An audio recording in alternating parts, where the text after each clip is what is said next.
Tomorrow belongs to those who prepare for it today. A seed planted today takes root and grows into a tree that bears fruit in the future. Over 110 years ago, a seed was planted. Today, that seed, the idea of excellence, has grown into the University of Pretoria, South Africa's largest contact research-intensive university. 9 faculties and a business school are spread across 7 beautiful campuses, which are home to over 50,000 students, ready to make an impact in the world beyond university and join our global network of nearly 300,000 alumni. Future-focused, sustainably developed facilities and cutting-edge multi- and transdisciplinary research are underpinned by a desire to transform lives and have a positive impact on communities and the world. Excellence in teaching, learning, research innovation, arts and culture, and sports puts us firmly amongst the world's best universities. Knowledge is not just what is in books. It is the wisdom to apply it, to nourish and nurture the seed so that it takes root, grows tall, bears fruit, and branches out. UP plants that seed, that tiny bit of curiosity, creativity, critical thinking, hope, the desire to care, respect, help, and innovate against all odds, to grow, to leave your mark, to excel, to challenge the norm, to think, to rethink, to discover, to inquire, to lead, to have courage, to make a difference, and to persevere. This is the University of Pretoria. We make today and every day matter.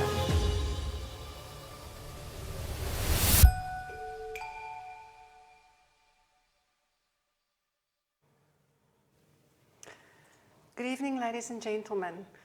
Welcome to this webinar in which we will be discussing assessment during the pandemic, and specifically discussing practices emanating from critical digital pedagogy. My name is Salomé Human-Vogel. Thank you for joining me. And at the moment, I have the pleasure to invite our Deputy Vice-Chancellor, Professor Norman Duncan, to the podium so that he can offer some opening remarks and introduce our keynote speaker for the evening.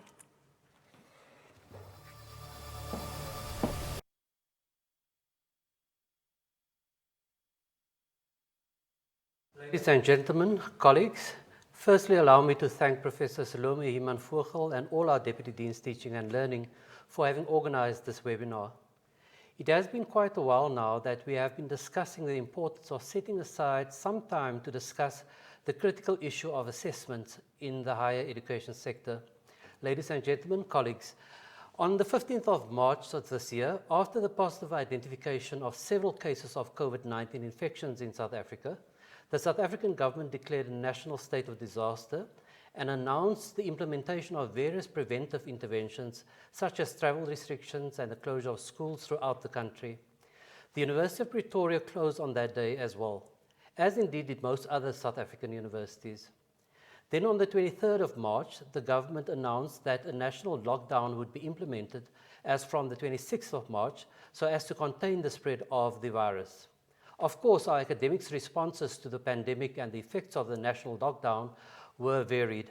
Some thought that the state's response to the pandemic was perhaps too extreme and potentially counterproductive, while many others considered it appropriate, given the seriousness and extent of the threat. Nonetheless, in the end, all agreed that it was incumbent on all of us to save the academic year, because university education is extremely expensive. In a country such as ours, South Africa, which is currently experiencing serious economic recessionary conditions, this was a very important consideration. Fortunately for us at the University of Pretoria, when the decision was taken by the university executive to proceed with the academic program in an online mode, the predominant response from lecturers was to immediately start restructuring their lectures and preparing material for online presentation. However, at this point, several questions arose regarding the most appropriate forms of assessment during the period of remote, largely online teaching and learning. And attempts to answer these questions raise several additional questions, including questions such as the following. Firstly, are the technology-dependent assessment methodologies deployed during the period of remote teaching and learning further disadvantaging students from lower-income communities? The digital divide issue. Secondly, have our preferred ways of addressing students kept pace with the changing abilities of students? Thirdly, have our assessment policies and practices kept pace with the changes in society and available technology? Fourth, do our assessment practices advance learning and student success, or have they simply deteriorated into outdated gatekeeping exercises? Furthermore, as Eric Mazur seems to ask in the YouTube video titled Assessment, the Silent Killer, and I quote, are our assessment practices driving study habits and learning that have little, if any, enduring value in an era of lifelong learning? Of course, while many questions related to assessments arose at the beginning of the period when we had to shift to remote teaching and learning, and while these questions remain pertinent at this time, they will of course also be pertinent post-COVID-19. Indeed, as Mazur argues in the video Assessment, the Silent Killer, the time has come for us to rethink our assessment strategies and practices. This is necessary, Mazur argues, in view of the fact that many of the assessment practices that we still hold on to are more appropriate to, and I quote, the followers of yesterday rather than the leaders of tomorrow, close quote. Ladies and gentlemen, colleagues, these then are some of the issues and questions that I'm sure will be considered in this webinar. Firstly, however, allow me to introduce our guest speaker, Professor Sean Michael Morris. Ladies and gentlemen, colleagues, Sean Michael Morris is a senior instructor of learning, design, and technology in the School of Education and Human Development at the University of Colorado, Denver. He's also the director of Digital Pedagogy of the Digital Pedagogy Lab, an experiential exploratory professional development program for a platform for a global digital pedagogy community. Professor Morris is the former director and managing editor of Hybrid Pedagogy, a digital journal of learning, teaching, and technology. Sean's work has been featured in, amongst others, Inside Higher Education and the Chronicle of Higher Education. It has also featured on National Public Radio and by means of numerous podcasts. Sean is the co-author of the book, An Urgency of Teachers, the work of critical digital pedagogy, and is also the co-editor of the volume, Critical Digital Pedagogy, a collection. According to his website, Professor Morris's work is influenced by the philosophy of Paulo Freire and the work of, amongst others, Howard Rheingold, Audrey Waters, Henry Giroux, and Bell Hooks.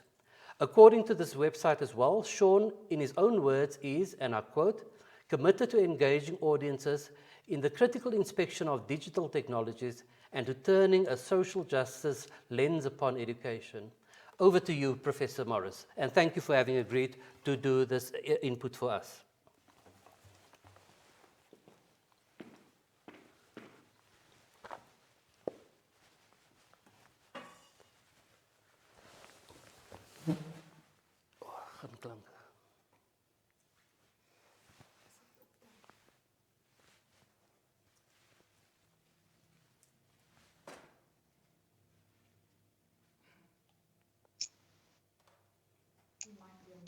Sorry, was I muted?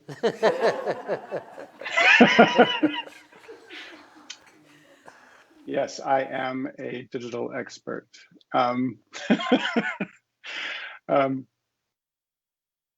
So thank you everyone for the opportunity to speak with you today. I'm very much looking forward to our conversation. I read in the news yesterday that we have passed the 1 million mark in the number of deaths from COVID-19 globally. And the WHO is predicting a new rise in cases as the novel coronavirus doesn't seem to be slowing in its spread. Countries which have made progress combating the virus are locking down again or considering locking down. What this means for us is that school will not go back to normal anytime soon. We will remain at home, online, stitching together an educative experience that doesn't resemble our on-campus or in-school life. Over the past many months, we've seen so many of our assumptions about school stripped away down to the architectural space that it usually occupies, our classrooms, are gone. And so our classroom pedagogies are no longer as reliable as they once were. Social learning has declined as students begin to do their work autonomously, asynchronously, and in the midst of the often much greater concerns of their family life, employment, and health. In many cases, students who relied upon campus housing, a cafeteria meal plan, and university employment have found themselves without a home, without food, and without a job. This is not what we imagined school would ever be. This is not what we've prepared. We have not prepared for this moment because none of us ever thought it might come. Even our years of evolving online learning platforms and practices are woefully inadequate in this moment. I've been asked numerous times now by reporters from National Public Radio, The Guardian, The Economist, and others, whether I ever thought that all of school would go online. There's this notion that I'm an advocate for online learning, and so this is actually like an opportunity. I see this opportunity, but my answer usually, always, is no. And I would never wish it so. There's too much value in face-to-face, co-located communal learning. But more than that, our online learning has never been adequate for the majority of students or teachers. Online learning today relies too heavily upon what critical pedagogy refers to as the banking model of education, wherein teachers deposit knowledge into students, who in turn give evidence that they've received that knowledge. Grounded solidly in the behaviorism and positivist thinking that rises out of B.F. Skinner's work on teaching machines, online learning has become a click next, fill in the blank, post once, reply twice convention. It is best practices and only best practices, methods for transmitting information and methods for checking that that information was received. And that has been online learning all along, concerned more with efficacy and replication of outcomes than with the strange and dangerous act of learning, more a practice of dependency than Bell Hook's practice of freedom, knowledge consumption instead of knowledge production. The strange thing about digital life, though, is that it changes the way we interact with our world. A critical digital pedagogy observes that digital technology, the internet, changes the way we read the world, the way we meet and work with each other, the way we write, the way we make art, the way we collaborate and communicate. The internet opens up more autonomous ways of finding information. Some of them are faulty, and too many of them are manipulated by masters of the media. And being digital means connecting with people and networks which would not have been possible when education was primarily co-located. Whereas the social, in fact, I wouldn't be talking to you now if it weren't for our current situation. Whereas the social internet, the open internet, has made possible new forms of knowledge production across disciplines, across nationalities, across borders, online learning has gone exactly the opposite direction, toward a more conservative understanding of knowledge and information, toward locating the seat of the professor, and toward a greater control instead of greater liberty. Into all of this enters the novel coronavirus, and suddenly all of us everywhere are exposed to these two very different visions of digital learning. A critical digital pedagogy which responds to the wide open uncertainty of the internet, and which finds importance in digital literacies which can equip learners with information about the platforms upon which and through which they learn, a vision centered upon the interplay between human and machine. And the other, a vision of digital learning which attempts to impose the traditions and convention of the university upon that digital medium, acting both as though the architecture of the classroom can be perpetuated online, and as though nothing has really changed, as though what worked before will work now. But our pivot to online education has shown us abundantly that what worked before will not work now. Our classrooms are widely and variously distributed, controlled and influenced by architectures beyond our understanding, peopled by families, located on mobile devices, accessed on sometimes borrowed Wi-Fi. We teach to bedrooms and living rooms now. We teach to handheld devices. We teach to learners living in cars, learners searching for jobs. We teach to learners who are surrounded by their human lives which are traditionally left at the door of the classroom in favor of that hour of instruction. There's a luxury to the classroom sanitized of day-to-day human dilemma, and that luxury is no longer ours to enjoy or employ? How do we consider teaching in this new, unknown environment? Do we attempt to force it into the small, discrete boxes of our online learning environments? Do we ask students who are so abruptly faced with this confusing shift away from how they expected to learn to participate as though nothing has changed? When I was asked to join you for this webinar, my first response was to ask a colleague if he would rather. Because I've never made it my business to talk about assessment for a few important reasons. I'm not a good test taker myself. And as a student, I was too inclined to reinterpret assignments to make them more interesting and relevant to me. And in all my years of teaching, I have not affixed a mark or grade to any given assignment, nor have I administered a single exam. My approach to assessment comes out of a desire to support learners' own interests in their education, and not to prove to me that they have been listening, or that they have mastered those skills which I or the planners of curriculum have deemed vital to the field. I am interested in invention through self-reflection, what Paulo Freire may call praxis. That said, over the past several months, I have been asked again and again about how best to make this move online productive, to make it meaningful, to keep education feeling like education. My response has never been, stick to what you've been doing, but it's also never been to urge innovation. Because in my view, we don't need to innovate right now. We need to respond.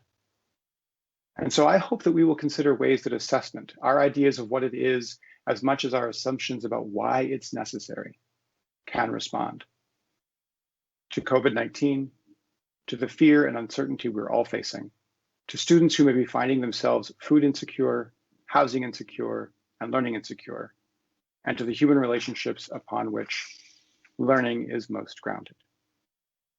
Thank you.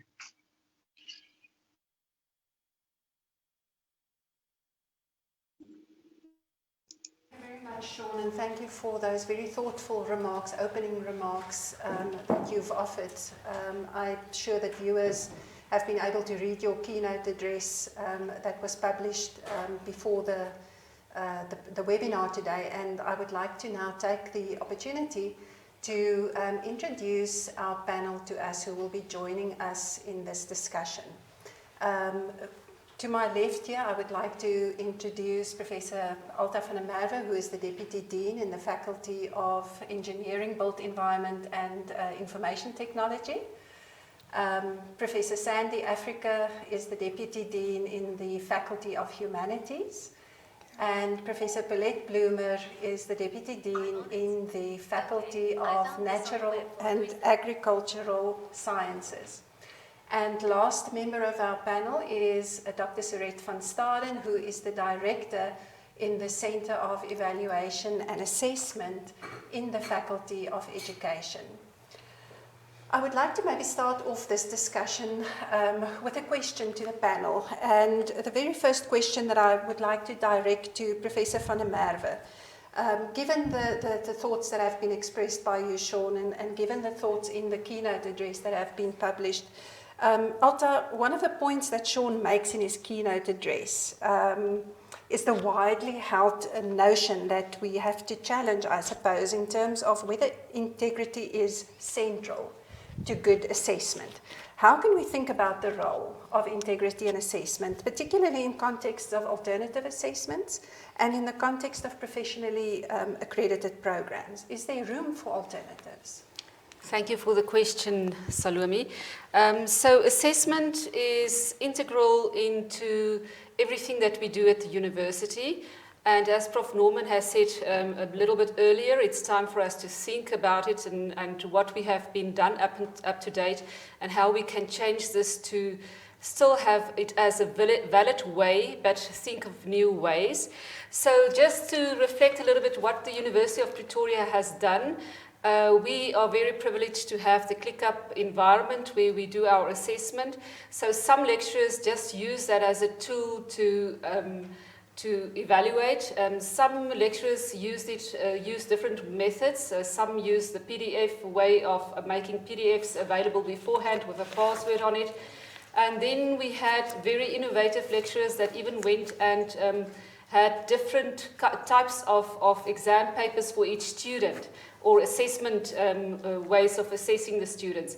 So what is very nice about that, of course, is that each student gets a unique exam paper or a test, but it is extremely time consuming. You have to set almost 4 or 5 different exam papers or assessment tests, and that makes it a really time consuming concept. I think we really have to think of different ways. There are things that has proven previously that is effective. For instance, continuous assessment. Many of the faculties, some of the faculties implemented continuous assessment. Some of the departments has already done this for a very long time.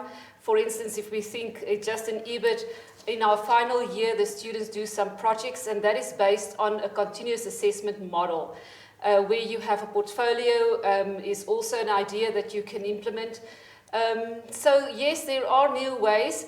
The disadvantage of continuous assessment and of having something that is more of a practical nature is absolutely the time that it takes to do the evaluation. And at the University of Pretoria, we have enormous classes. In the EBIT faculty, we've got 8,000 students undergrad. That means that the evaluation is quite a challenge for some of the bigger modules. Some of our modules got 1,800 students in those modules. So continuous assessment then becomes a little bit of a challenge if it's only of a portfolio nature.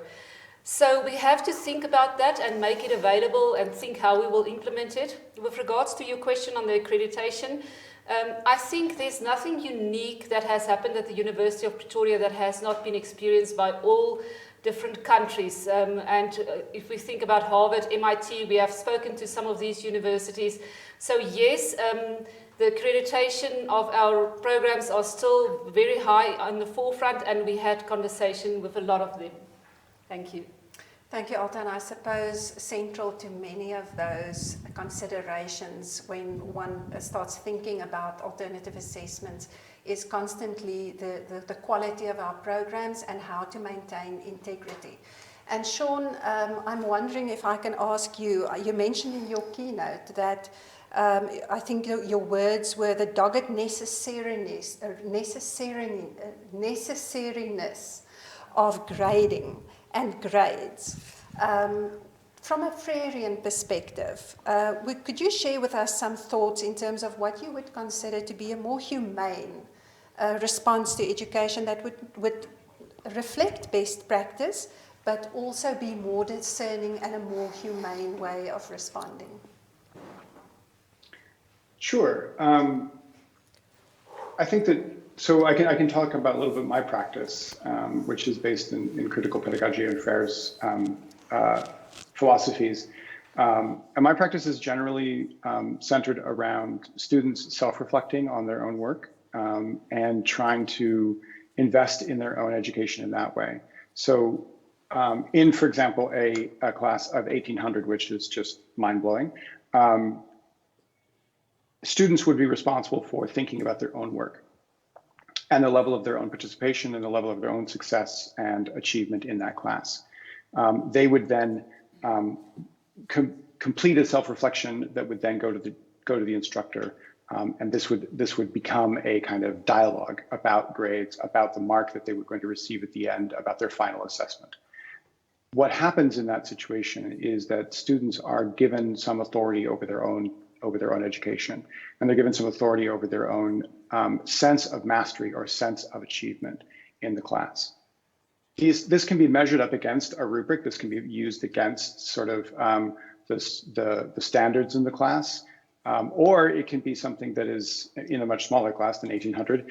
It could be something that was used to actually set the direction for the course, to set the standards, set the rubrics for the course, set where we're headed, and what is considered mastery under these circumstances. Because it can be this sort of dialogic conversation between teachers and students, so that the final decision about the grade and the final decision about whether or not a student has succeeded is not left to just the teacher, because that's actually part of the real problem that Freire sees in a classroom, is the is the oppressive quality of the teacher being in power and the student being subject to that power. So we try to switch that up, or we try to blend that together. Freire talks a lot about creating classrooms that are full of teacher students and student teachers, and so that everyone is kind of involved in the same process together, and it isn't just a top-down kind of experience. I don't know if that helps or not, if that answers your question. Thank you very much indeed. I think it does, and I think that the issue that you mentioned in terms of the power position in which the lecturer often finds themselves is quite an intriguing idea when one starts thinking about how to change that. And I would like to ask our next panel member, Professor Sandy Africa, if we take this idea of power further in terms of South Africa, and given that South Africa is one of the most unequal countries in the world where access to technology is very unevenly distributed, what are your ideas on how do we address these issues of inequality and power in assessment and the perceived need to control learning in the classroom?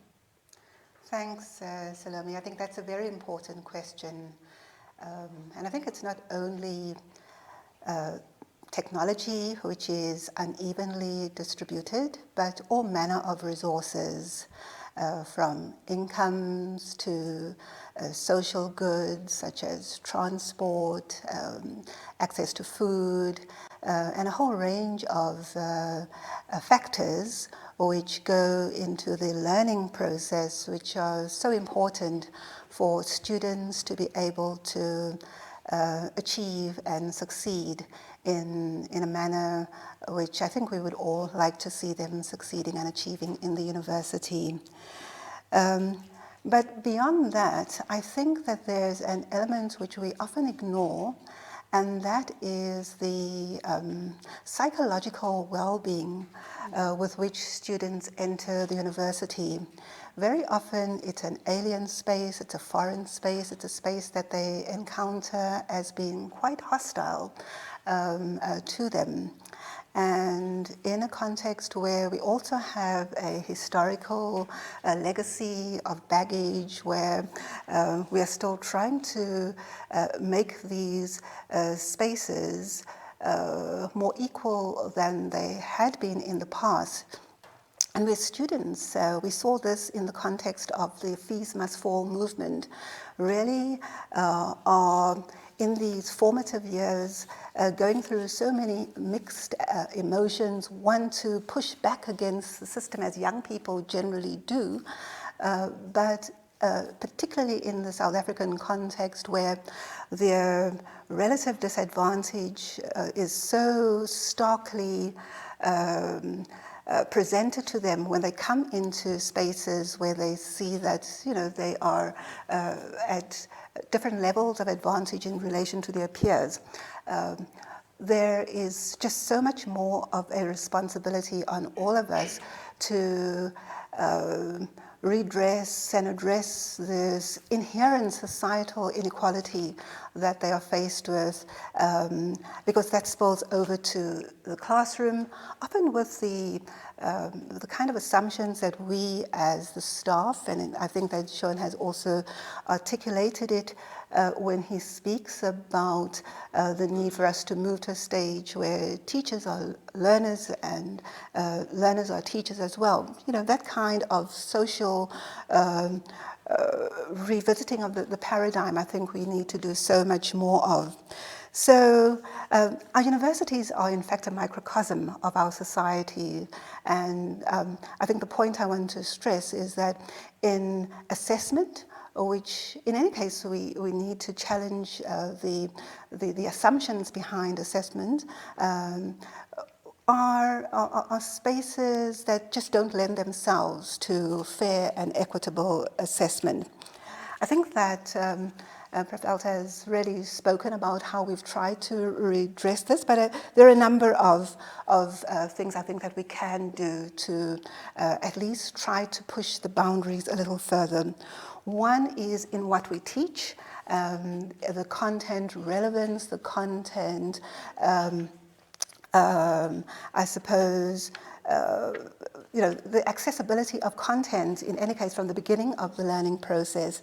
I think for me, one of the most eye-opening essays that I was exposed to was Bell Hooks's Who Can Speak? An elegant and eloquent lens through which to regard questions of power in education. It's very important that content be relevant. But I think that in a period like this, we should guard against what Sean himself, I think in one of his writings, has referred to as technological excess. We really do need, in a context where students don't have laptops or data or all the other means, to do what is necessary and sufficient for them to be able to engage. In fact, in our faculty, and particularly in the arts, people are looking at ways of lower tech and low-tech methods rather than the highest tech. I think with the digital revolution, with the push towards 4IR, there's a temptation to want to go to extremes, thus reinforcing the kind of inequalities and alienation that people feel. So for me, ensuring that there is as little alienation as possible is the bedrock for having equitable and fair and just assessments. And as I say, I really do think that we need to unpack, and I hope this conversation can do that, and unpack the notion of assessment, because in itself, it really carries a lot of baggage and doesn't talk to the kind of reflection, of expression, engagement, and creation. On the one hand, that students should go through, and the mentoring, the nurturing, the collaborating that the course leaders or so-called lecturers should actually be framing education in. Thank you. Thank you very much. And I think what you are expressing there, Sandy, to me also speaks a great deal to the fine balance that one has to try and maintain. Between, I think, Sean, what you have mentioned a little bit earlier when you were discussing the banking approach to assessment also, and looking at teaching as knowledge consumption rather than knowledge construction, and those ideas having very specific implications for what we decide to assess and what we feel is valuable in terms of assessment. And I'm wondering if you can share with us some of your ideas on how do we actually then strike the balance between best practice, maintaining the quality of education in higher education, in a university setting, but also balancing that versus our social responsibility during this extraordinary period in world history. Sure. The question of balance is a really good one, and I'll be really honest and say that I'm not sure that I have an answer to that. When I look at the current situation, I feel like there needs to be a pendulum swing far over toward humanizing pedagogy, because we're working with a moment in history that none of us have experienced before, and circumstances that none of us anticipated, and no one really knows what we're doing at this point. The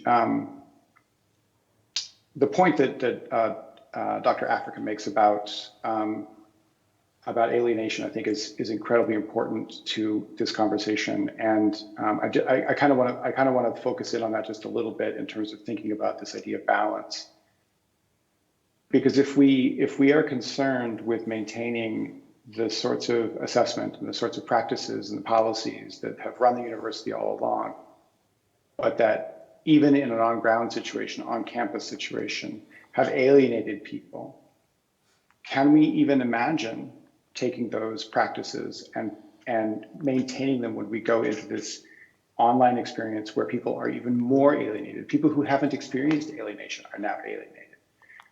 They no longer have community. They no longer have a sense of learning with other people. That video that started this presentation off just about made me cry, because it's like, oh, that's what a university is supposed to be like. That's what it's supposed to be. That's what we were promised, and now we don't have that. And so I guess I wonder whether we should when we think about balancing the priorities, we may need to face the fact that they've been out of balance for a really long time, and now the circumstances are such that it calls our attention to how deeply out of balance those were, and how much we need to sort of actually humanize much more in order to attain any kind of balance at all. I don't know if that makes sense or not, but that's I do have a real concern with trying to balance the institution against the human beings. I just have a hard time with that. Absolutely, and I think what I would like to maybe ask the panel also about, when we think about this balance, and a lot of our conversation thus far has been really thinking about being humane and responding to students and where students find themselves at, and the effect that this pandemic has had on the kind of teaching and the kind of learning that they receive. And I want to come back to a point that Professor Africa has mentioned a little bit earlier in terms of well-being. And maybe ask the question a little bit differently. Yes, we are concerned with the well-being of our students, and we have been, in the past couple of months, been engaged in doing what we can to be able to ensure that our students are okay. But what about the lecturers? What about the staff? And Professor Bloomer, I wonder whether you would like to maybe perhaps respond to that. What about the well-being of staff as well, who has a very different experience of teaching, as much as students have had? Thank you, Salomé. I think it's very important, especially early on in lockdown. We were all busy preparing for the start of online lecturing, and the lecturers were immediately on board, as Prof Duncan mentioned earlier. But we need to remember they did that under lockdown conditions. They had families of their own, children who couldn't go to school. They had to prepare narrated PowerPoints while also having family responsibilities. So I think in that first month, we probably we put it at the back of our minds, but I think since then it's really been at the forefront, the well-being of the staff and the students. And because the lockdown has gone on so long, we couldn't have anticipated that it would last this long.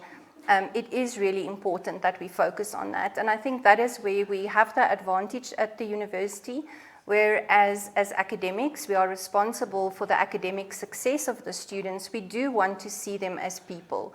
We want that humanity. If we lose that, we might as well close shop. But we have faculty student advisors who helped us to stay in touch with the students. We did surveys to find out what those challenges are that the students are facing. The university invested, and with some donations from the private sector, in buying more devices and supplying the students with that and data, and trying to address the issue of connectivity. And of course, as a country, we have enormous challenges because having load shedding during the exam was not something that any of us could have planned for adequately. So I think there's academic success and there's well-being, and we need to try and strike the balance between that. And I think the challenge that we have in some of our faculties is that we're dealing with very large numbers. So we are the largest contact university in the country, and that has some enormous potential, but it also brings with it some challenges. And that is where we need to try and find that balance between what are the kinds of opportunities we then make available to the students. So I really like Sean's ideas in terms of, if I could forget about the concept of assessment and start again, I would love to do that. But how do I do that in a module with 350 third-year students, where I want them to discover, I want them to do research, but how do I do that, and how do I do that fairly in an online environment? So I think that going forward is going to be a huge opportunity for us to try and discover that balance of face-to-face and online activities, including in terms of assessment. And it's something that I would never have predicted. Early on, when we had to decide on these formats, I didn't know much about continuous assessment, and we've learned a lot. And I think that has been an incredibly valuable tool. and also making use, as Alta said, of the ClickUp, the Blackboard environment, but also the publishers of many of our textbooks that have really already several years developed wonderful online platforms where students can do a lot of self-evaluation and be prepared, do quizzes. But a lot of our lecturers were also really innovative and came up with large question banks and different styles of assessment, and I think that really helped our students. So the traditional formative exam, I think we don't really have something that reflects that anymore, although there are some of our disciplines where that is still the only way in which we can really judge whether that true understanding is there by the students. So I think we cannot come up with a one-size-fits-all. I think that over the coming months, we still need to have a lot more debates on how we can adapt some of the things that were tried and tested this year going into the future. But I think overall we will achieve a much greater quality of education in the process. And if you don't mind, Professor Bloomer, if you can stay a moment with some of the thoughts that you've expressed, particularly around the modules with large enrollments and in the context of continuous assessments. What has your experience been in terms of students' experience of this different way of assessment and quality considerations in the Faculty of Natural and Agricultural Sciences? I think a lot of it was new to the staff and to the students, but I think what a lot of the large modules did very effectively is to do mock runs with the students, so to expose them to the different kinds of formats that they would have, so that they didn't get to an assessment and this was the first time that they saw that kind of assessment. So I think there was a lot of preparation in introducing the students to the different formats.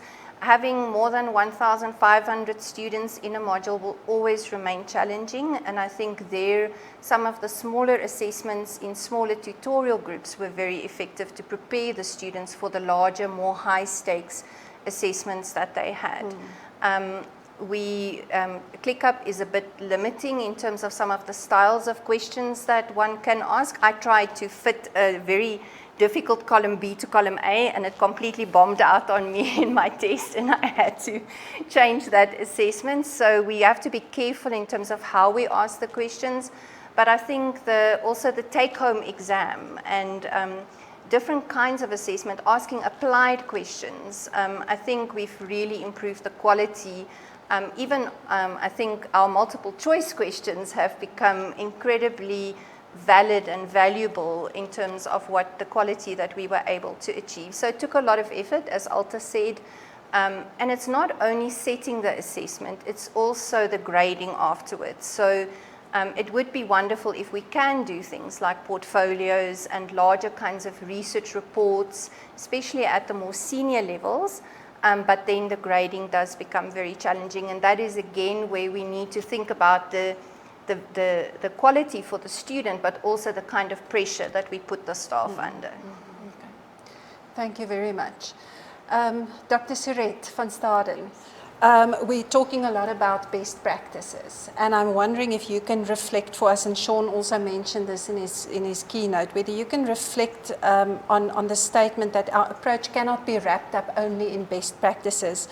What are we saying then is good educational assessment practice, and how do you think a Freirean perspective can be translated into the language of educational assessment? Thank you, Salomé, and thank you for this opportunity. Professor Morris, I really enjoyed reading your keynote address, and as I was reading through it, I couldn't help but try and link the ideas to the assessment language that I've come to know in working in assessment over the last 15 or so years. And I think when I read where you wrote about we skitter across the surface of numbers, that perfectly relates to what we do in summative assessment. And summative assessment is that assessment where we just want to summarize what the learner or the student can do at the end of a semester or at the end of a term. And if you think about summative assessment, that is unfortunately the type of assessment that we have skittered across in many educational systems worldwide and in South Africa. Political agendas drive this skittering across the numbers. If you think about summative assessment almost like an onion, and in the center of it you have the learner or the student with their family or their mother or father. The mother and father is usually just interested in knowing whether my child passed or not. And a student may only be interested in whether I passed well or did I just make it. And then when you take the next layer, you see that assessment for the teacher in the classroom or the lecturer in the classroom is only important insofar as maybe administrative compliance. To be able to say to my head of department, well, I did 6 or 7 assessments this semester, so I think my students are fine. And here's a summary of what they can do. And then if you take it on another level of this assessment onion, we keep skittering across the numbers even at national and international levels, where it becomes important for schools to compare themselves to one another. It becomes important for universities to compare themselves with one another, and the university rankings become so all important. And if we look at it, and this is where I've been privileged to work in the work of international large-scale assessments, it becomes important for us to do well in these large-scale assessments and not come down in the rankings every time we get the results of the PILS tests, of the TIMS tests. In Europe, they do the PISA tests. And it's usually a huge shock and something that governments are ashamed of if they have to admit that their education systems are failing by just looking at that summative number and saying, but we are so much lower than the country next to us, or we are so much lower than we were the previous time. And so we keep on skittering across the numbers, I think, with summative assessment, although it plays a very important role. Then in your keynote, you wrote something about that something hidden that remains hidden. And I think in assessment terms, that specifically refers to formative assessment. And in education, I think formative assessment in the classroom and even at home, and even using large-scale assessment study results, even using systemic results like matric exam results, for example, these are the things that have remained hidden in our system. And where teachers and lecturers often have the intention of working formatively, it often does not happen. Their formative assessments just become a range of summative assessments that just summarizes learning at the end of the day in any event. So the intention of using information in the classroom so that I as a teacher can adapt my teaching, or so that I can track where my learners are at before they go into the exam hall. That process is something that has remained hidden if we look at the language of assessment in relation to what you wrote in your keynote address.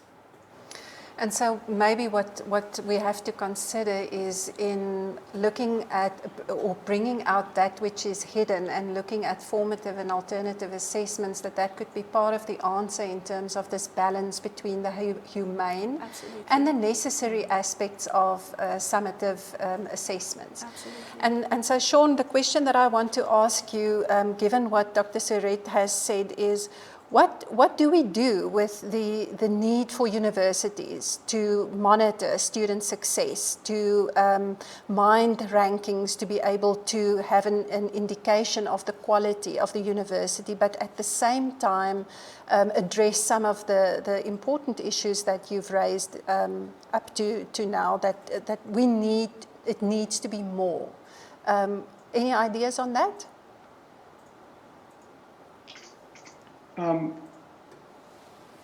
I think I would ask whether or not these numbers that come out of summative assessments, and I love the description that you gave of the way this moves up through the system. It's exactly correct. Whether that actually is indicative of the quality of the institution. And I think that we need to be asking those questions, because I think that there's a lot of students who can go in, excuse me, who can go in and they can get great grades throughout their entire university life and leave and feel like they got a mediocre education. They did well, they got good grades, but they didn't really learn anything. And I think that we need to be asking that question. Do these numbers represent learning in any way? One of the things that occurred to me when Dr. Surette was speaking, is that when we look at it this way, when we look at, student wanting to know if they passed and a teacher wanting to make sure that they're compliant, and then an institution being competitive with other institutions and a nation being competitive with other nations, what happens is that students' work and students' efforts become an engine for the university's success and not for their own success. We have students working so that our institution does well. We implement ideas of rigor and ideas of academic integrity, all so that the university looks good. And it isn't really about the student learning then. It's about the student helping the university look good. And that's actually not what students are promised when they come to school. And that's not what teachers want to do when they're teaching. So I guess before we can even think about the sort of concerns, that sort of balance again between sort of humanizing pedagogy and also the concerns of the institution, I think that we need to look at, do these numbers actually represent quality? And is it fair to make students essentially the engine for the success of the university instead of their own success? Those would be the questions I would sort of throw back. Thank you very much. And so yes, do we see any change in that situation sometime soon? Can we see a future in which summative assessments are not part of assessment at universities, and where we actively challenge that kind of idea that students are the engines of the university success rather than the other way around? Professor van der Merwe? Yeah, this is a difficult question. I think we have to remember, as Prof Bloomer has also said, that there is always some modules where we can't just do something like continuous assessment. We will have to still evaluate knowledge, and knowledge being, maybe it can be applied or it can just be memory. We want to move away just from too much memory and just reflection. But in some stuff, it is important to be able to do that. So I'm afraid I don't have a yes-no answer for you. I don't think it is applicable everywhere, but I think we do have to investigate to have more different ways of assessment. Thank you. Prof Africa, what do you say? I think I agree with Prof van der Merwe. Precisely because, the outcomes of our education systems, of our modules, of our programs are different. If you're training a surgeon or a nurse or an engineer or a computer scientist, you want to be sure that what is going out into society is someone who has the competence. I think that we can't shy away from competence. But at the same time, we want someone who is empathetic, someone who is sympathetic, someone who actually has a social conscience, someone who has a sense of the society in which they are functioning. And what we haven't done very well is to couple the design of the programs. We've gone some way around those softer aspects with the let's call them the hard skills, which these career groups, if it's a career that we are training a person for, will emerge from the university with. So yeah, I suppose we do need more nuanced and iterative forms of assessment, which can ensure a complete and rounded individual leaves the institution, and in fact keeps coming back to the institution, because education should in fact be a lifelong endeavor. Thank you. Professor Bloomer, anything to add from your perspective in natural and agricultural sciences? I agree with what Alta and Sandy have said, and I think we I think last week in our Senate meeting we looked at the new document reflecting our graduate attributes, and I think if we can focus more on that final outcome of what we want to achieve and the kinds of citizens that we want to contribute to South Africa and the world, and then work back from that, because it will be a balance between knowledge and application and the skills that our students hone, because many of them already have those, and we need to give them the opportunities to grow. But it is a challenge across different disciplines, and that was what I mentioned earlier. We can't have one size fits all, and the numbers remain a challenge, and we need to wrap our heads around that in terms of some of our larger programs. Absolutely. Dr. Surette? Salomé, I think that it's also it's not a yes/no answer of either saying now we've fully moved to formative and we discard summative, because unfortunately summative is often associated with standards and it's associated with quality because it's measurable. That's the thing that I want to see on that report card at the end of my semester or the end of my term or whatever the case might be. So therefore I agree with what my fellow panelists have said about getting that balance between what do we do formatively with the student or the learner and what do we do summatively, because it does play a role. On the other hand, I also think that the responsibility for looking at assessment differently is not only our responsibility, it is the student's responsibility as well. And forgive me if I'm jumping the gun now, but before we started this discussion, there was a question that came through on your tablet already of someone who asked, how do I ensure that my students don't cheat online? And I was thinking about that, and I thought, shouldn't the question rather be, how do I get my students to understand assessment so that it's not necessary for them to cheat? So that they understand that if I don't do this work well, or if I don't understand this work, it has an impact on my professional life further on. That's the question that we need to ask.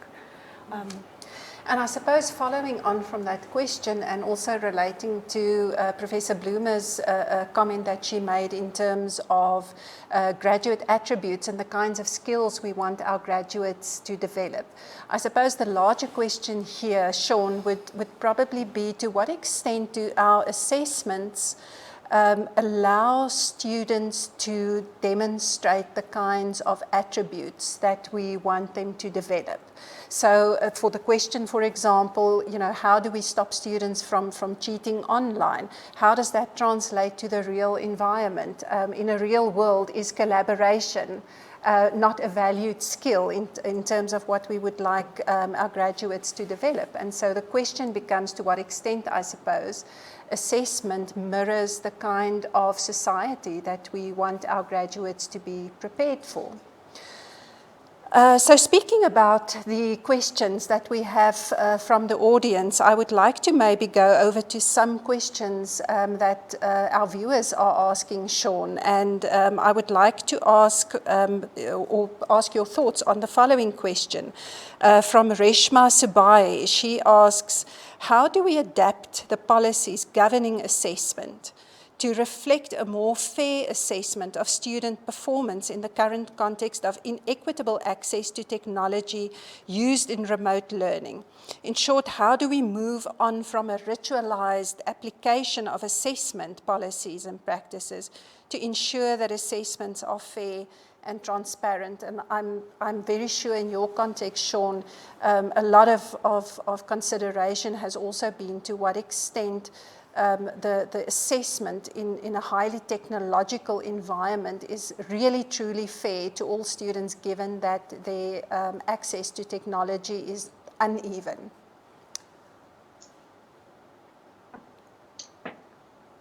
This is a really good question, and I think that one of the things that we have to look at, and what's already been really fascinating in our conversation, is the amount of discovery that needs to occur in all of this. When asking that question, that's actually the beginning of the answer, is to ask the question. How do we make assessments more equitable in a situation where learners may not be all in the same situation? They may not have the same access to learning or the same access to education. I think we have to begin by looking at the foundations for our assumption around those assessments. And we have to begin by looking at what am I trying to achieve with this assessment? And what are my actual circumstances? So how can I achieve what I need to achieve in these actual circumstances? And we don't have an answer to that because, again, we've never had these circumstances before. So, but it's the question that's important. It's the willingness to ask that question that is the vital.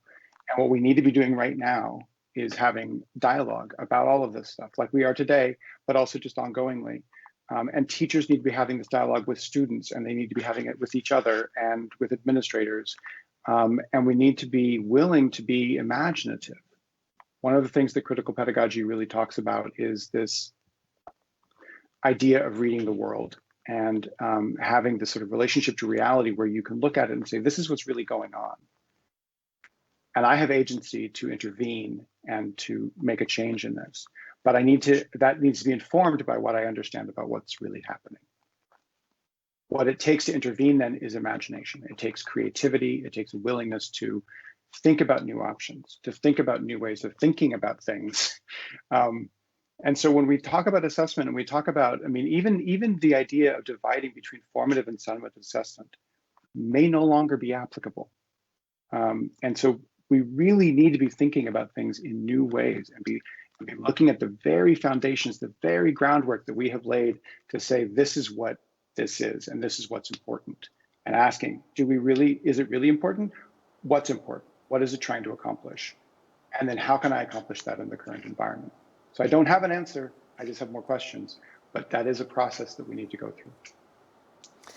Absolutely. And so thinking about things in new ways and creative ways, Professor Africa, could you share with us maybe some of the innovative and creative ways in which humanities faculty have dealt with unequal access where it comes to students in terms of their participation in assessments? Sure. Well, I mean, firstly, what we've really pushed back against in the humanities is the idea that the conditions under which we are forced to function should result in us abandoning some things which are quite foundational and fundamental to university education, including reading, being able to grapple with a text, being able to analyze, writing, being able to synthesize information, being able to debate. And so the alienation, might have led us down a path where we would abandon those forms of engaging collectively, abandon the grappling with ideas to the shortest and most convenient path to dealing with the pandemic, so to speak. But I think there's been a deliberate effort to ensure that students continue not necessarily to replicate the classroom, but to replicate the engagement with ideas. So our online tutorials have continued, the different ways of conveying knowledge, now mediated through the medium, not of the classroom, but the digital device, have continued to happen. And I think that has been useful because there has in fact been less of an emphasis on the exam, the test, the assignment to the ideas that are the products of these processes. Some method or some approach that had been not very popular in the humanities suddenly found redemption, so to speak, and that is that of students being promoted if they had attained a particular level of grasping the content, let's call it that. Where previously the emphasis had been on you do your tests, you have your year mark, you go into exams. Because assessments or engaging has been so continuous, if out of that experience of engaging through the assessment, through the tutorials, through the dialogues in the classroom, in the discussion boards, it was found that a student was probably able to move on to the next level. There was a willingness, and students accepted it, for them to simply move to the next level. So a de-emphasis on the actual written exam, to a focus on trying to ensure that students understood and could engage. I know it's a very obtuse and generic model, but I think it does represent an important shift, and there is talk that this will probably increasingly become the norm. And it's something perhaps in much the same way that I hear colleagues who are from the hard sciences saying that the approaches that we've used in the humanities have some appeal. I think some of the approaches that we have observed being effective in the hard sciences, we've been more willing to take on in the humanities.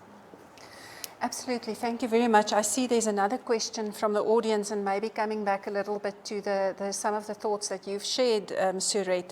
The question from Mayfair Penn asks, one of the bigger issues are threats to reliability and validity of online assessments. So again, the issue of integrity also and quality. How can one ensure that these assessments are valid and reliable in an attempt to increase higher order questioning?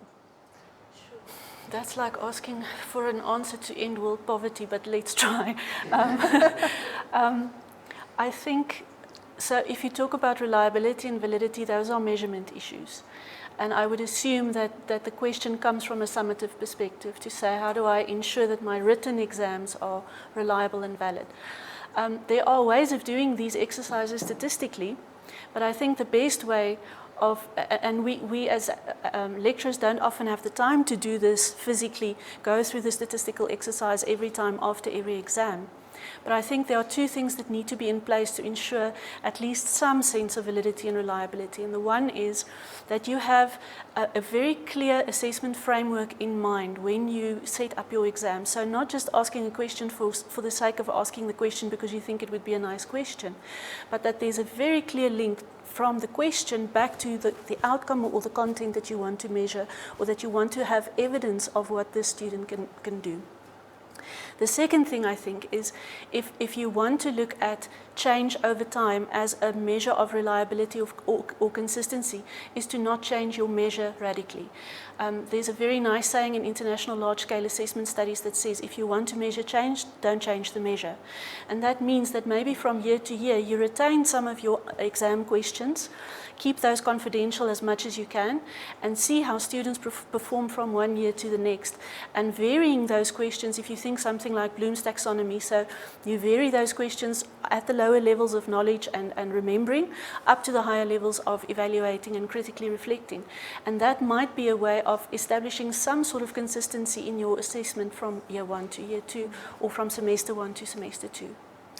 There's actually so much that one can talk about in unpacking these issues, and I'm beginning to think that we probably maybe would have had to organize a 2-hour webinar rather than an hour and a half.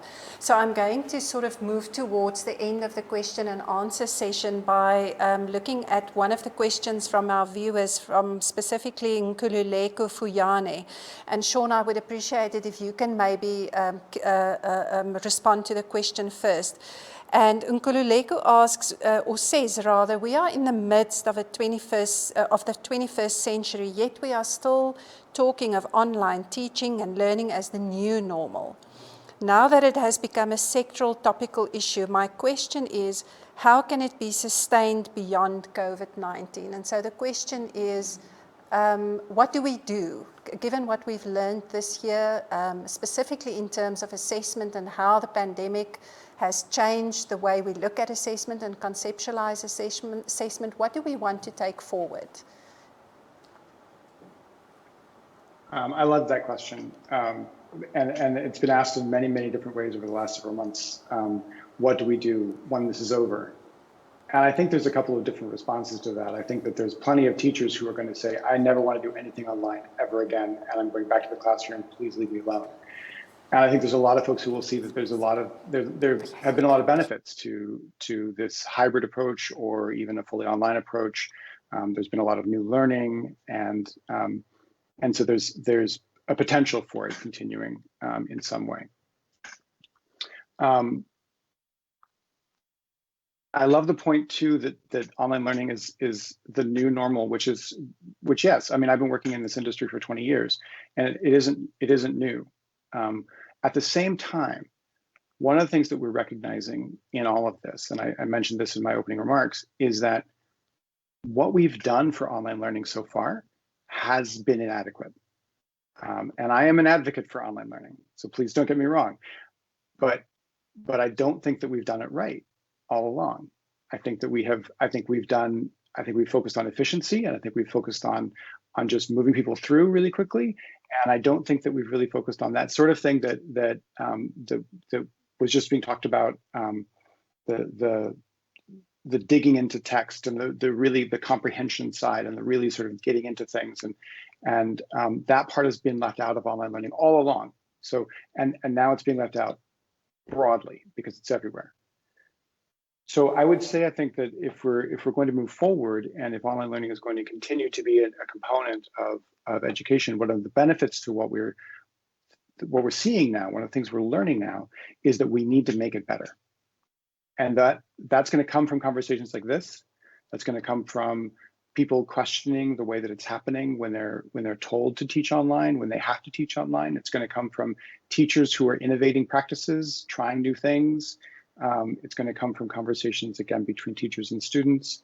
And I do think that there's a future where there's a greater presence of online learning, especially in a hybrid environment.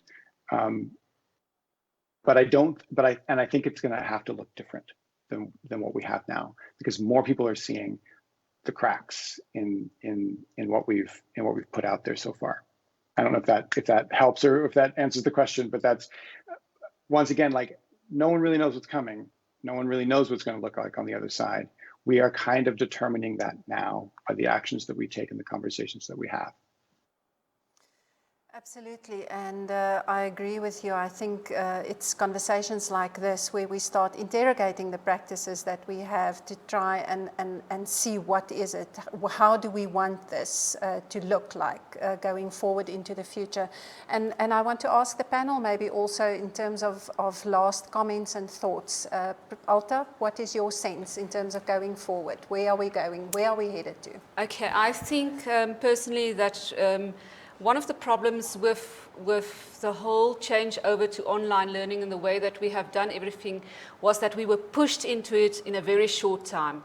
There wasn't enough time to do amazing things, and I think we are just at the tip, and we really have to start thinking about the new ways and the new models that we can follow. There are so much potential. If we think about proctoring systems, yes, our country is not ready maybe for it at this stage, but there might be some other countries that can go in the forefront and run with it, and that will help us with the assessment systems. The use of AI in the whole fourth industrial revolution, to think that AI, what role can AI play, we have to investigate that. And then, of course, the whole idea of, yes, I'm one student out of a module of 1,800 students, but how do I get a personalized learning? How am I unique in this? How am I catered? Some of the surveys that we've seen, that we've done with students, says, I love it to work from home because I don't have to sit in traffic for an hour in the morning and an hour in the afternoon. So thinking about models, how are we going to still service a residential university, but also think about different students' needs? Absolutely. Thank you very much. Professor Africa? Thanks, and really I'd like to thank Professor Morris for leading us in this conversation. I think he's giving us lots to think about in relation to our practices. I do think that what we experience in the future will not be what we've come from, that this is a kind of interregnum that is going to shape the future, not only because it's demonstrated that the world is so full of uncertainty, but because in fact it's jolted us into realizing that change is exponential.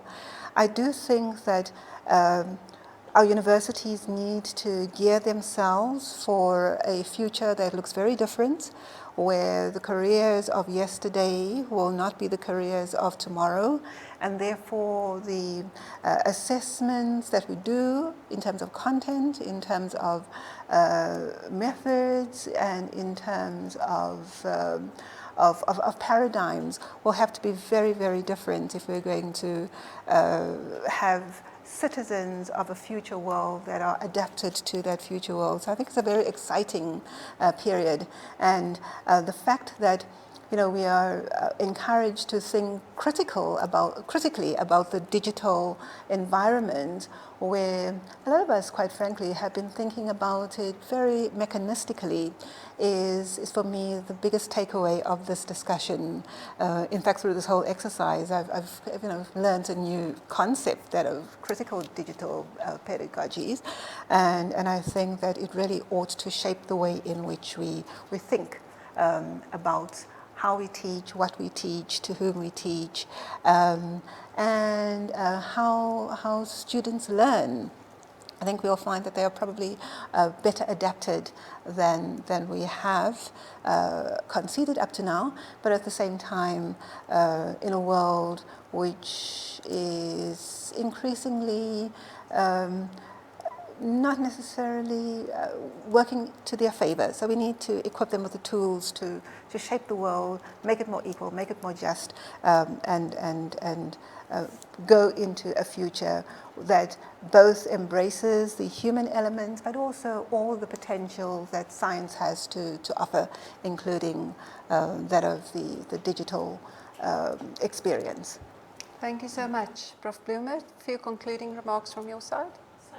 It is uncertain. We don't know what next year is going to look like or beyond that, but I think, as my colleague said, it's exciting. I think it is a time for us for renewal.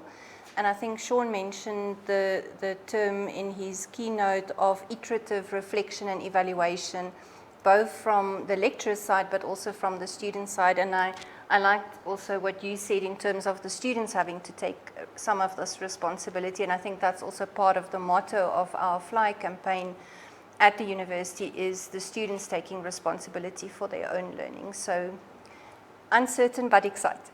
Absolutely. Dr. Surette? Well, in short, I think what I've learned, and not looking too far into the future because it causes great anxiety, is just to do small things every day. And I learned that from my students this last semester. Just an email asking a student, you haven't been online, can I help you in any way? That is enough. I fell into the trap of being so overwhelmed by everything that ClickUp can do for me that I had to come back and say, listen, what is it that you want these students to do, and what is it that you want to know from your students? And the smallest thing I could have done was to just ask the students who were not active online to ask what's going on. And 9 out of 10 times there were personal problems. And you talk to them for 10 minutes about that and it's sorted out. So for me, I really don't want to think too far into the future, but what I take away from this keynote is coming back to that hidden bit of humanity that we've been missing in assessment for so long. Absolutely, thank you very much. Well, I think certainly very thoughtful and engaging discussion that we've had, and a lot of thought-provoking ideas that we will need to consider further. But I would like us to move over to the next phase in this program, and I would like to introduce to you Professor Dietmar Holm, who is the Deputy Dean in the Faculty of Veterinary Sciences, whom we have requested to give us some insight and critical insight and summarize from his perspective in terms of the conversation that we've had. Dietmar, how do we go forward, and what do you see as the most important themes that we need to be mindful of after this webinar?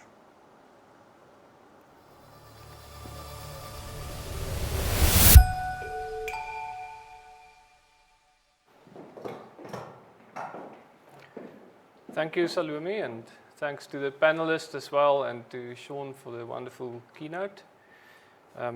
It's a tall order, Salomé, but I'll do my best to give my reflection and a summary.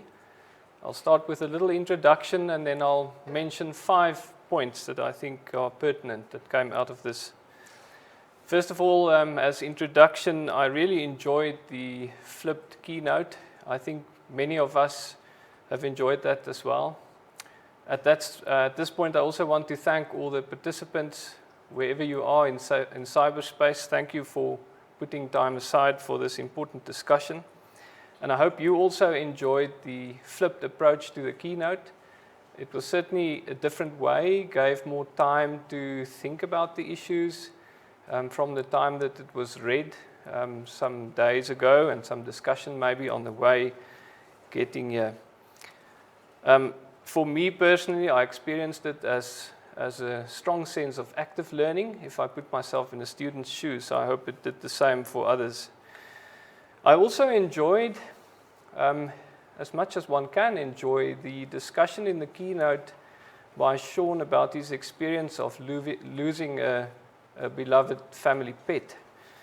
Now, of course, that's something that many of us can associate with, and for me as a veterinarian, I'm in familiar territory there, but from a different perspective. From the perspective of having to see families experience the difficult process of eventually accepting the loss of a beloved pet. And in a way, I was thinking that we as educators, having to assess if our students have achieved an acceptable level to either be promoted or to graduate eventually, we find ourselves in the shoes of the veterinarian in this instance. And it's important as a veterinarian in a situation like this to always stay rational and objective. So to start the 5 points that I would like to discuss. Now, I'm quite a practical person, so the first one I would think is that we have to remind ourselves, and it came out of the discussion many times tonight, of the purpose of assessment. That should be the foundation. Just as we as a human race seem to have developed an obsessive fear of disease and the inevitable death, our students are at risk of developing a similar obsessive fear of assessment driven by the fear of failure eventually. And this obviously has never been the purpose of assessment. I think Sean put this very nicely tonight to say that the most important purpose should be to support students' own interest in their progress. In other words, to support the learning process. There are other purposes as well, but we have to structure our assessments with that as our foundation. The second point I would like to highlight is the question whether integrity of assessment is important. And I think tonight we saw 2 sides to that. And the one being that, of course, integrity is important. You could almost go to the extreme to say, if you cannot guarantee the integrity of assessment, you should rather not do it at all. On the other hand, I think what also came out tonight is if you ask that question, there's a possibility that you might be doing something wrong, and you should really think about what you are trying to achieve with your assessment. So if you find yourself in a situation where you consider many of your students to be cheating in assessments, you should be asking yourself if what you are doing in that assessment is achieving what you intended to do. The third point is about the question, what about alternative assessment? Now, when we went into lockdown initially, this was a discussion that started immediately, is we should have a refocus on alternative assessment and a refocus on continuous assessment, especially thinking of the purpose of assessment, as I've mentioned already. Also, we have to think of the impact of assessment on the learning process, and I think that also came out many times tonight. And certainly, as we've heard, COVID opened our minds and opened opportunities to really look at alternative assessment and continuous assessment in a different way. And I think, I certainly hope and many of us do, that this opportunity will be taken forward and that we will make some permanent changes. My fourth point is the question about what about summative grades. Now, we've had a lot of discussion about that tonight. And of course, what concerns us is that potentially the summative grades are exactly this driving force behind the obsessive fear that students have. Also, the driving force between highlighting differences or inequalities. And that's a very sensitive point, and we have to consider that very carefully in structuring our assessments. So the quality measures of assessments is something that we will have to focus on more in future. In certain disciplines, as we've heard now, we cannot do away with grades. One needs to have certainty of the skills of a graduate in certain disciplines, and that's something that we will have to continue working on. And then my final point, and this has really been a golden thread throughout the discussion, is what about considering our students in the way that we structure and do our assessments. I really like the notion of a student and lecturer interchange, almost role swapping, to think about the impact that the assessment will have on students and also the other way around. I also really enjoyed the notion of students being the engine of success rather than other measures, and this is something that we have to support in future. And as a closing remark, I think we've heard it tonight as well, that we need to try and strike a balance in the way that we present our assessments and that we conduct them. Thank you.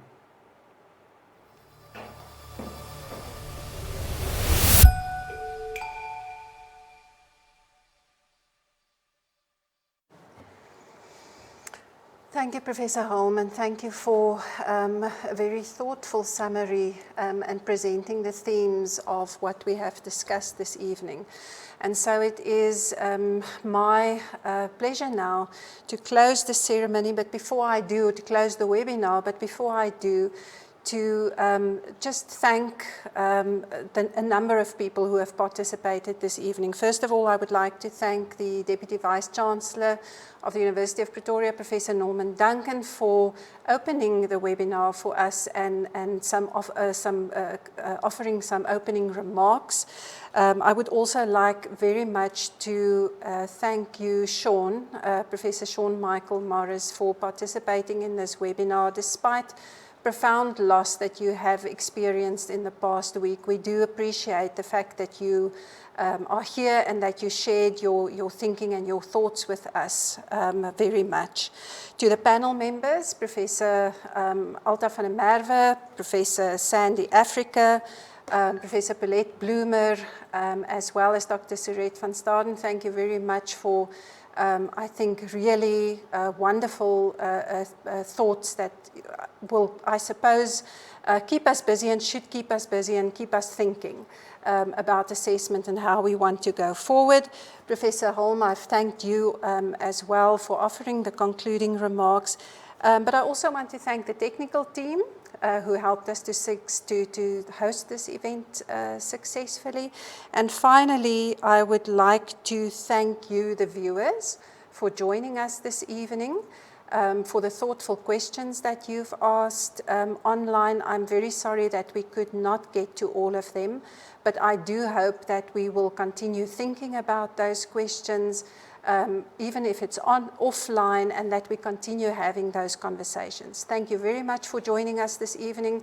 It was a pleasure for us to share the evening with you, and we hope that you found it as meaningful as we did. Thank you very much. Tomorrow belongs to those who prepare for it today. A seed planted today takes root and grows into a tree that bears fruit in the future. Great. Thank you so much. Over 110 years ago, a seed was planted. Today, that seed, the idea of excellence, has grown into the University of Pretoria, South Africa's largest contact research-intensive university. 9 faculties and a business school are spread across 7 beautiful campuses, which are home to over 50,000 students, ready to make an impact in the world beyond university and join our global network of nearly 300,000 alumni. Future-focused, sustainably developed facilities and cutting-edge multi- and transdisciplinary research are underpinned by a desire to transform lives and have a positive impact on communities and the world. Excellence in teaching, learning, research innovation, arts and culture, and sports puts us firmly amongst the world's best universities. Knowledge is not just what is in books. It is the wisdom to apply it, to nourish and nurture the seed so that it takes root, grows tall, bears fruit, and branches out. UP plants that seed, that tiny bit of curiosity, creativity, critical thinking, hope, the desire to care, respect, help, and innovate against all odds, to grow, to leave your mark, to excel, to challenge the norm, to think, to rethink, to discover, to inquire, to lead, to have courage, to make a difference, and to persevere. This is the University of Pretoria. We make today and every day matter.